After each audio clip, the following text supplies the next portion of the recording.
आए भैया हम पूनम शर्मा सभी श्रोता के चैनल में बार बार प्रणाम करतनी।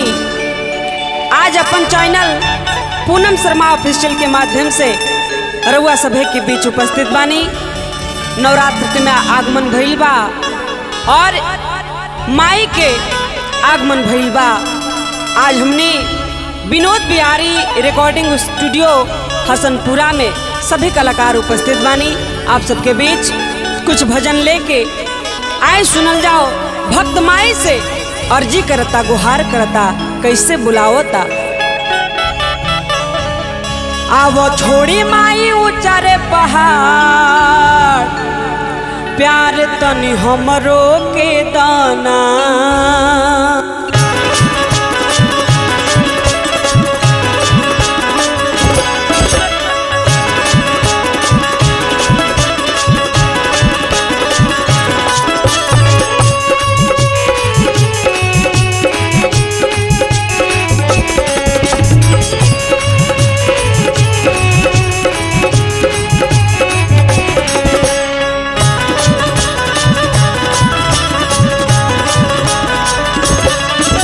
आवो छोड़ी माई ऊंचारे पहाड़,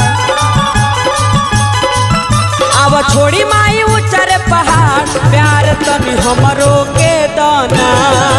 आवो छोड़ी माई ऊंचारे पहाड़, प्यार तनी हमरो के दाना। हमरो के दाना ए मैया, हमरो के दाना, हमरो के दाना ए मैया, हमरो के दाना। तोहर सेवा का करत बापू का, तोहर सेवा का करत बापू का, प्यार तनी हमरो के दाना। तोहर सेवा का करत बापू का, प्यार तनी हमरो के दाना।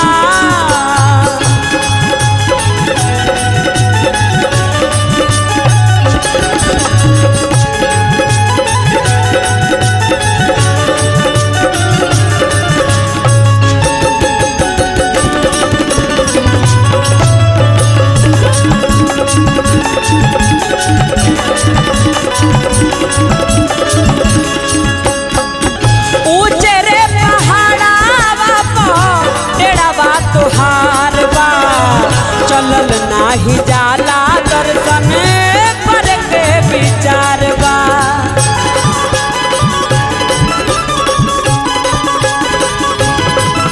हो ऊंचे रे पहाड़ावा पर डेरावा तोहार बा।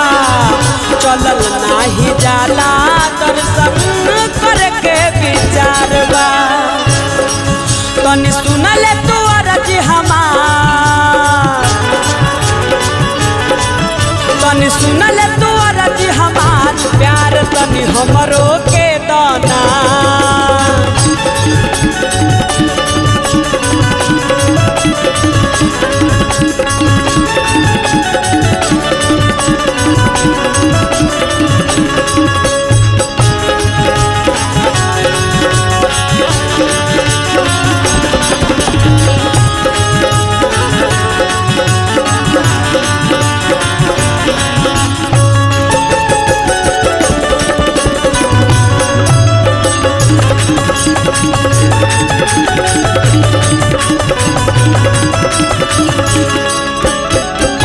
करुणा के सागर हऊ तू त महतारी, पूनम के अपने मैया सुन तू लाचारी।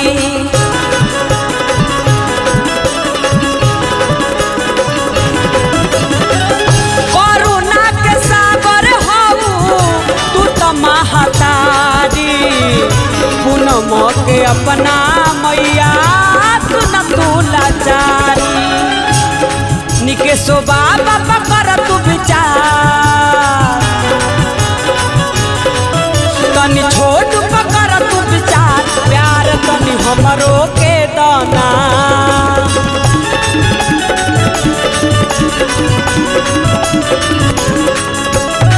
हमरो के दाना ए मैया, हमरो के दाना, हमरो के दाना ए मैया, हमरो के दाना।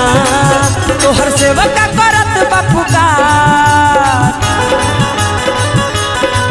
तोहर सेवा का करत बपुकार प्यार तनी हमरो के दाना तोहर सेवा का करत बपुकार प्यार तनी हमरो के दाना तोहर सेवा का करत बपुकार प्यार तनी हमरो के दाना तोहर सेवा का करत बपुकार प्यार तनी हमरो के दाना तोहर सेवा का करत बपुकार प्यार तनी हमरो के